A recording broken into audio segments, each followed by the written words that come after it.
สวัสดีค่ะพบกันในใครๆก็เข้าครัวค่ะวันนี้จะพาคุณผู้ชมไปดูวิธีการทำเพรสเซลด็อกค่ะเพรสเซลด็อกนี่เป็นการเอา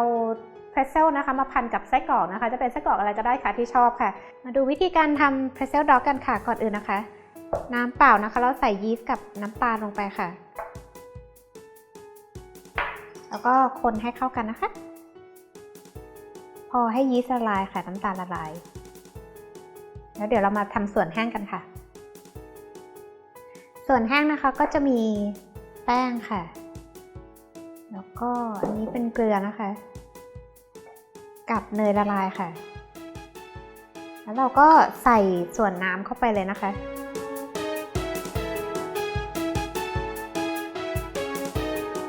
เดี๋ยวคนให้เข้ากันนะคะแล้วก็นวดประมาณ10 นาทีนะคะหรือจนกว่าแป้งโดจะเนียนนะคะแล้วเราจะพักแป้ง2 ชั่วโมงค่ะ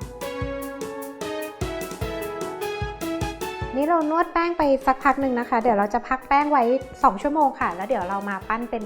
เพรสเซลกันค่ะหลังจากที่เราพักแป้งไป2 ชั่วโมงนะคะเดี๋ยวเราจะมาแบ่งแป้งกันค่ะ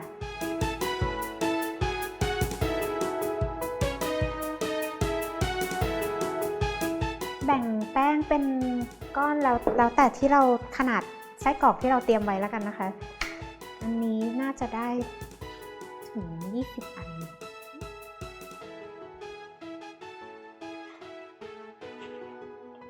เดี๋ยวพอได้แบ่งแป้งได้แล้วนะคะเราจะทำให้มันเป็นเส้นกันนะคะ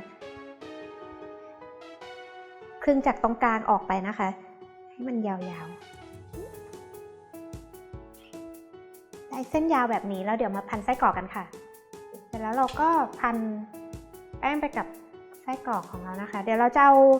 โดอันนี้นะคะไปต้มในน้ำที่ใส่เบกกิ้งโซดาไว้นะคะ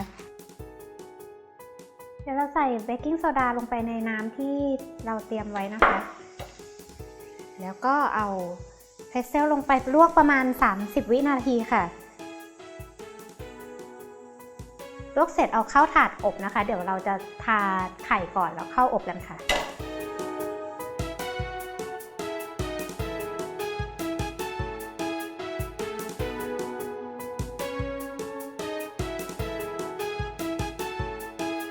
ก่อนเข้าอบนะคะเดี๋ยวเราทาไข่ข้างหน้ากันก่อนนะคะแล้วเดี๋ยวเราเข้าอบที่ไฟบนล่างค่ะ220 องศาค่ะประมาณ 15-18 นาทีนะคะแล้วแต่ขนาดแป้งที่เราพันไปนะคะ